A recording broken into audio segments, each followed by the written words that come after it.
Iya, dari 85 turun ke 75, turun sampai ke 50. Jadi sekitar berapa kilo tuh kakak berhasil? Total waktu itu kalau dihitung-hitung dari mulai start dietnya ya itu 26. Dalam kurun waktu? 1 tahunan. Iya. Ya. Selamat ya udah menurunkan berat badan. Selamat apa? Udah lama banget, udah kayak 3 tahun yang lalu ya. Kak boleh diceritain sedikit Kak soal dietnya seperti apa, mungkin konsistensinya mungkin. Sebenarnya basicnya gampang, yang penting adalah defisit kalori. Defisit kalori kan juga ada macam-macam kan. Yang penting kayak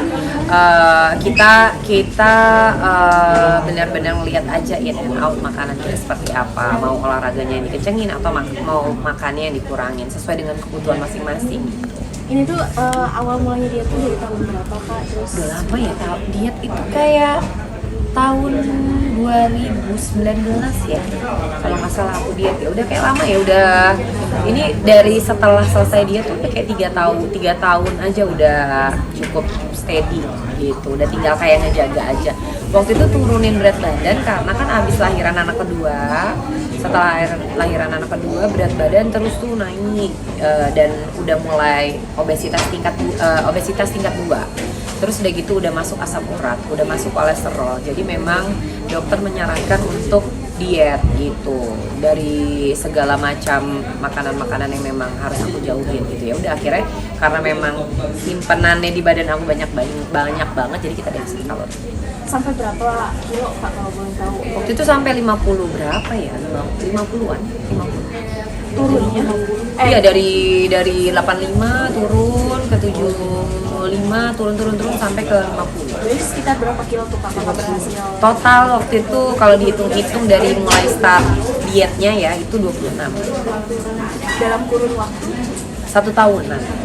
1 tahun lebih dikit lah. Berarti itu karena kakak soal kesehatan ya Kak, atau? Iya, memang concernnya kesehatan, jadi referensi dari dokter dan aku juga dietnya dipantau sama dokter gitu untuk penurunan makannya, pola makannya, asupannya semua udah dihitung sama dokter. Selama setahun itu apa sih yang kakak rasakan gitu kan diet? Jadi lebih sehat karena kan aku udah kena ke lutut aku cedera karena menahan beban yang terlalu berat gitu. Karena kan aku dari muda nggak pernah berat di atas 48 kilo. Jadi begitu berat aku sampai 85 kilo sampai akhirnya mentok di 75 kilo, aku nggak bisa jangankan lari ya, jalan aja tuh udah sakit ya. Akhirnya alhamdulillah sekarang aku bebas bergerak, terus jadi lebih sehat, asam uratnya hilang, kolesterolnya juga alhamdulillah normal. Saat proses dietnya itu mungkin kesulitan apa sih yang terberat buat kamu? Konsisten, yang paling sulit adalah konsisten. Godaannya hanyalah konsisten. Kayak kita kan pengen gitu makan makanan yang enak, udah nggak apa-apa lah cheating 1 kali. Jadi pas pada saat penurunan berat badan itu aku tidak pernah cheating. Bukan artinya 1 tahun tuh aku nggak pernah cheating sama sekali. Jadi ketika memang badan aku oke, rest dietnya boleh makan gitu, boleh makan yang makan apa aja itu ada ditentuin sama dokter semuanya. Kita support kayak apa sih dari keluarga gitu untuk Support banget. Orang di awal-awal kan paling susah tuh di 2 minggu pertama itu udah paling susah. Terus kalau kayak kita udah cheating itu udah bablas terus kan. Jadi suamiku terus udah gitu kayak orang-orang di sekelilingku tuh bantu kayak udah nggak enak gitu. Padahal makanan itu makanan yang paling aku suka. Sushi, martabak, minuman manis, kopi-kopian kekinian itu yang paling aku suka. Jadi kayak mereka udah nggak enak udah diet aja gitu. Jadi kayak mereka ngebantu itu. Jadi akhirnya kayak oh ya udah. diet ini juga katanya ada korelasinya dengan hobi kakak yang bercocok tanam, itu gimana Kak? Diet korelasi bercocok tanam enggak. Sekarang gini, kalau bercocok tanam itu kan satu kegiatan yang positif yang bisa dilakukan di rumah. Karena kan kemarin pandemi tuh, jadi kayak ngapain ya di rumah? Nah, mamaku hobinya bercocok tanam, jadinya aku support mamaku bercocok tanam ikutan. Dan sekarang ternyata banyak tanaman-tanaman yang membantu untuk menangkap racun-racun. Polusi kan lagi tinggi banget kan, jadi ada beberapa tanaman-tanaman yang memang ditanam sama mamaku yang sebenarnya bisa membantu tuh untuk menangkap si racun-racun dari polusi. Berarti hobi ini itu sejak pandemi ya kak? Atau Hobinya dari pandemi. Kalau aku ya ikut-ikutan mama gitu. Kalau mama aku emang dari zaman dulu emang suka bercocok. kalau boleh tahu koleksi apa aja sih dari tanaman kakak yang ada di rumah? Kalau mama tuh aglonema. Jadi di rumah aku aglonema semua. Aku sampai bikin apa namanya? Vertical garden ya. Iya, tapi yang vertical garden bikin sendiri gitu. Jadi kayak dari besi, terus beli pot yang bisa digantung-gantung. Aku tuh suka berkreasi gitu. Walaupun kayak mau beli udah vertical garden aja bisa apa nggak bisa gitu. Cuman kayaknya kalau bikin sendiri tuh lebih lucu, terus ntar ganti lagi, ganti gitu. Tapi ini masih ada vertical garden gitu. Aglonema. Apa yang kakak rasain mungkin dari hobi itu sampai akhirnya kayak suka bercocok tanam gitu? Karena tuh bercocok tanam tuh ini loh, tangan-tanganan, nggak semua orang bisa bercocok tanam gitu. Dan mamaku masya Allah tuh kalau dia nanam tuh cepet gitu, beranaknya dipisah gitu. Jadi kayak hobi baru, ada kesenangan baru, nggak cuma nyenengin diri kita sendiri, nggak cuma bikin mata seger, tapi nyenengin mamah juga sekali. Tadi kan juga karena mamah yang suka hobi yang aku mau tanya apa yang bikin akhirnya oke deh kayak tertarik gitu, apakah cuma pure untuk ngikutin mama atau udah mulai searching nih tanaman yang mahal yang mana, yang langka yang mana, kayak gitu-gitu. Sebenarnya sih tanamannya kalau dibilang orang-orang tuh mahal gitu, cuman kita nggak bisa ukur itu mahal karena kan nggak dijual.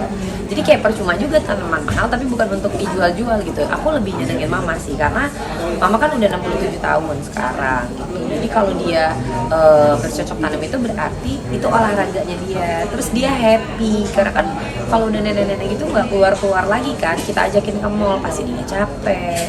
Kita ajakin jalan-jalan aktivitas juga ngikutin gitu. Aktivitas yang padat banget juga kayaknya dia capek. Jadi kesenangan dia itu sama tanaman, bercocok tanam ya udah kita support aja, beli pot yang lucu-lucu, beli media tanamnya pupuk gitu. Oke, tadi awalnya nyenengin mama, tapi lama-lama kakaknya itu jadi kayak care banget, jadi kayak mama juga nggak sih sama tanaman?